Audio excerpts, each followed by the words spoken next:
प्रिय दोस्तों, परंपराओं के बारे में तो आप जानते ही होंगे। अलग अलग गांव की अलग अलग परंपरा सदियों से चलती आ रही है। कुछ परंपराएं तो लोगों के समझ में आती हैं, लेकिन वहीं कुछ परंपराएं ऐसी भी होती हैं जिनके बारे में ठीक से कोई नहीं जानता। बस हमारे पूर्वज उसे निभा रहे थे, यही सोचकर आज तक हम भी उसे निभाने में लग जाते हैं।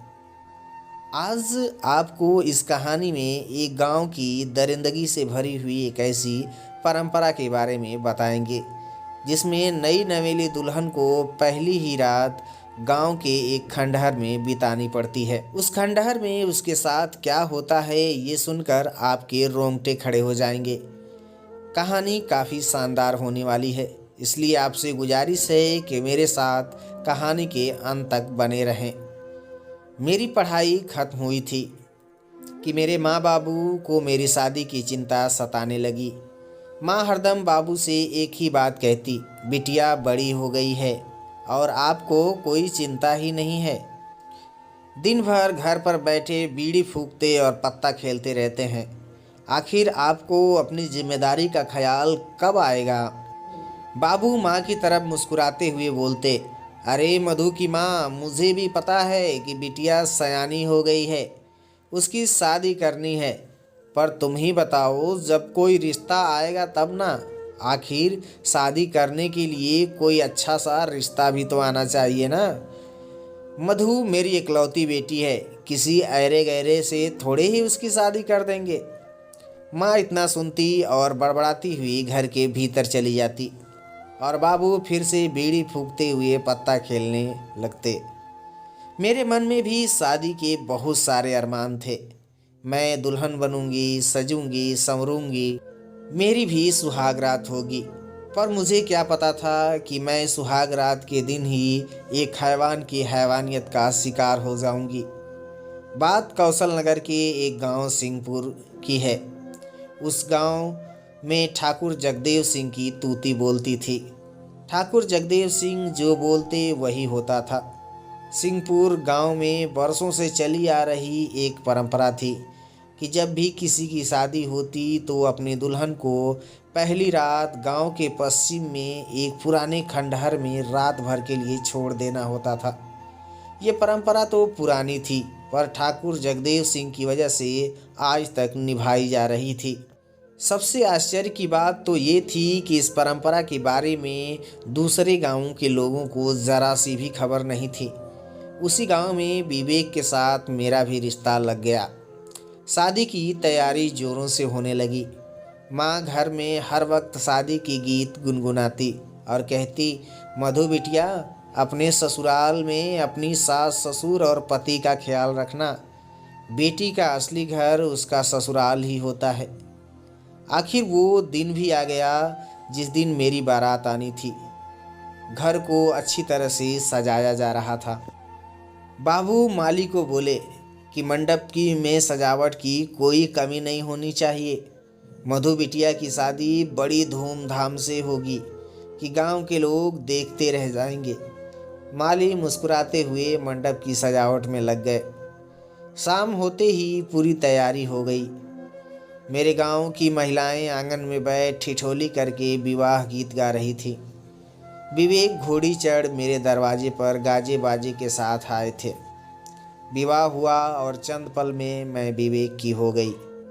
सुबह होते ही सब मेरी विदाई की तैयारी में लग गए। विदाई हुई और मैं अपने ससुराल पहुंच गई। वहां पर मेरी सास ननद ने बड़े दुलार से मेरा स्वागत किया। थोड़ी देर बाद मुंह दिखाई की रस्म थी, तो सासू माँ मेरा घूंघट उठा उठाकर सबको मेरा मुंह दिखाती थी।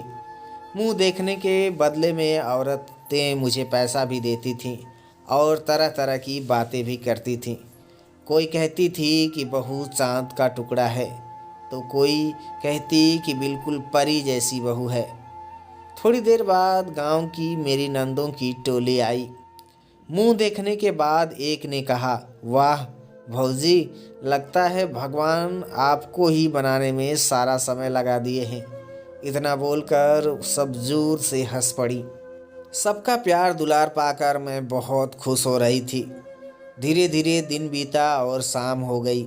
सासू माँ मेरे कमरे में आई और कहने लगी, बहू तैयार हो जाओ, आपको एक और रस्म पूरी करनी बाकी है। पूछने पर बताने लगी कि हमारे गांव की एक परंपरा है कि जब दुल्हन पहली बार अपने ससुराल आती है तो पहली रात गांव के पश्चिम के पुराने खंडहर में बितानी पड़ती है। इतना सुनते ही मेरे पैर के नीचे की ज़मीन खिसक गई। मैंने पूछा कि आखिर करते क्या है उस खंडहर में जाकर। सास ने कहा कि जब जाओगी तब खुद जान जाओगी। मैं तुरंत हड़बड़ाते हुए पूछ बैठी कि क्या पूरी रात उस खंडहर में बितानी पड़ेगी। उन्होंने हाँ में अपना सर हिलाया। मैं अपनी सास का हाथ पकड़कर बैठ गई और पूछने लगी कि अम्मा, जब आपकी शादी हुई थी तो क्या आप भी उस खंडहर में गई थी क्या? अम्मा ने कहा कि हम ही नहीं, वो सब जाती हैं जिनकी नई नई शादी होती है। मेरा दिल जोर जोर से धड़क रहा था। तभी मेरे मुंह से निकल गया, अगर आप भी खंडहर में गई थी तो आपको तो पता होगा ना कि खंडहर में क्या होता है। इतना सुनते ही मेरी सास झल्ला कर मेरे पास से उठी और बिना कुछ बोले ही बाहर चली गई। मेरी सास की खामोशी चीख चीख कर ये कह रही थी कि ज़रूर उस खंडहर में कुछ तो गड़बड़ ज़रूर होता होगा। अगर सब ठीक रहता तो मेरी सासू मुझे ज़रूर बताती। खैर मैंने मन ही मन ठान लिया कि जाऊंगी, जो होगा देखा जाएगा। मैं खंडहर में जाने की पूरी तैयारी करने लगी। अच्छे से तैयार हुई और अपनी सुरक्षा के लिए मैंने अपने पेटीकोट में एक छुरी भी छुपा लिया था। सासू माँ मुझे खंडहर में लेके जाने के लिए आवाज़ देने लगी और मैं कमरे के बाहर आई। गांव के कुछ ही दूर पर खंडहर था। हम खंडहर तक पहुंच चुके थे। हल्का अंधेरा हो गया था। अंधेरे में वो वीरान खंडहर एकदम भयानक लग रहा था। सासू माँ दरवाजे पर छोड़कर मुझे चली आई। मैं धीरे धीरे खंडहर के अंदर जाने लगी। खंडहर के बीच में एक चबूतरा बना था। मैं उस पर जाकर बैठ गई। थोड़ी देर में अपने मुंह पर मुखौटा लगाया कोई आ रहा था। मैं उसे देखकर शर्म सी गई। वो आकर मेरा हाथ पकड़ लिया। मैं उससे हाथ छुड़ाने की कोशिश करने लगी, पर उसकी पकड़ बहुत मजबूत थी। उसकी पकड़ से मैं खुद को नहीं छुड़ा पा रही थी। मैं सहमी सहमी उससे पूछा कि तुम कौन हो, पर उसने कोई जवाब नहीं दिया। वो मेरे साथ ज़बरदस्ती संबंध बनाने की कोशिश करने लगा। उसकी ताकत के आगे मैं विवश थी, छटपटा रही थी। वो मुझ पर हावी होते जा रहा था। खुद को इस दरिंदे से बचाने के लिए मेरे मन में एक प्लान सूझा। मैंने अपने आप को एकदम ढीला छोड़ दिया, जिससे उस हैवान को लगने लगा कि मैं उसके साथ संबंध बनाने के लिए तैयार हो गई हूँ। उसने भी अपनी पकड़ ढीली कर दी। बस मुझे इसी मौके का इंतज़ार था।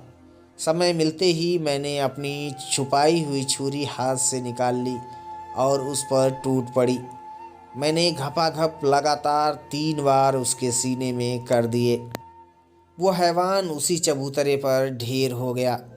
मैं झटपट अपनी साड़ी का पल्लू ठीक किया और अपने घर के लिए निकल पड़ी। जाकर अपने पति को सारी बात बता दी। मेरे पति ने मेरी सास को बुलाया तो मेरी सास मुझसे पूछने लगी। मैंने बारी बारी से सारी आप बीती अपनी सास को बता दी। कोई भी उस खंडहर में जाने के लिए तैयार नहीं था। मैं भी सहमी हुई थी। हम सभी लोग सुबह होने का इंतज़ार करने लगे। रातों रात ये बात आग की तरह पूरे गांव में फैल गई। सुबह होते ही हम लोग खंडहर में पहुंच गए। उस हैवान का मुखौटा खोलकर देखा गया तो वो कोई और नहीं बल्कि उसी गांव का बाहुबली ठाकुर जगदेव सिंह था। गांव वालों को बात समझते देर नहीं लगी। लोग समझ चुके थे कि खंडहर में दुल्हन के साथ पहली रात बिताने वाला कोई शैतानी शक्ति नहीं बल्कि ठाकुर जगदेव सिंह ही था। थोड़ी देर बाद पुलिस आई और उसने मुझे गिरफ्तार कर लिया। आज मेरी रिहाई के दिन है और मैं बहुत खुश हूँ कि वर्षों से हो रहे महिलाओं के शोषण से आज एक का हमेशा हमेशा के लिए अंत हो गया। तो दोस्तों, आपको ये कहानी कैसी लगी कमेंट करके हमें ज़रूर बताएं। वीडियो पसंद आए तो लाइक कर दीजिए और ऐसी ही कहानी लगातार सुनते रहने के लिए हमारे चैनल को सब्सक्राइब कर लीजिए। अभी के लिए दीजिए इजाज़त, मिलते हैं अगली वीडियो में नई कहानी के साथ। तब तक के लिए धन्यवाद।